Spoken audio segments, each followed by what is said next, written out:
Humihina na ang El Nino pero ramdam pa rin ang epekto nito sa mga susunod na buwan ayon sa Pag-asa.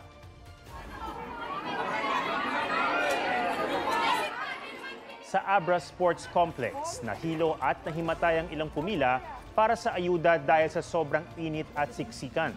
Ngayong araw, 43 degrees Celsius ang heat index sa Cotabato City, 42 degrees Celsius naman sa Pili, Camarines Sur.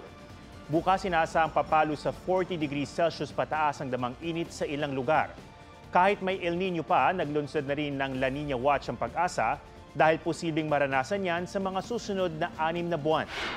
Inabutan naming nasa labas ng bahay si Nelia Bertulfo at kapitbahay niyang si Janet Santos. Di raw kasi nila matiis ang sobrang init sa loob. Pinapahinga din namin yung electric pan namin kasi ang buga ng hangin mainit. Kaya andito kami sa labas para magpapahangin. Tapos 2 electric pan lang. Kahit sabihin mong sabay silang buksan, mainit pa rin po talaga. Payo ng isang arkitekto para mabawasan ang init sa loob ng bahay, lalo na ngayong may El Nino.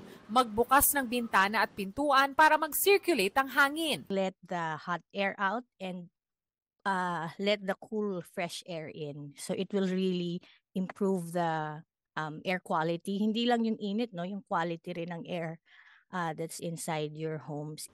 Ang mga halaman sa loob man o labas ng bahay, nakakapagpalamig din daw ng temperatura.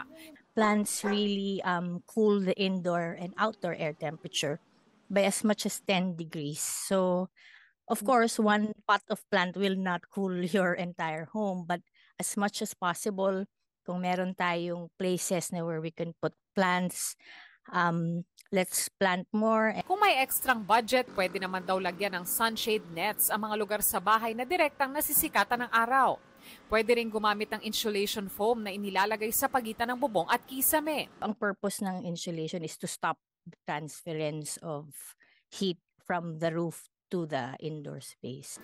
Pwede rin daw pintahan ang bubong ng heat-reflecting roof paints. When you paint your roofs a light color, mataas yung kanyang solar reflectance index, SRI. So hindi ipapasok yung init sa ating mga bahay. Bukod sa pagpapalamig sa bahay, paalala ng Department of Health, panatilihing hydrated ang katawan. Pag mainit, huwag kayong lalabas ng walang hat or lagi kayong magbaon ng pamaypay. So hindi kayo and bring always a bottle of water with you.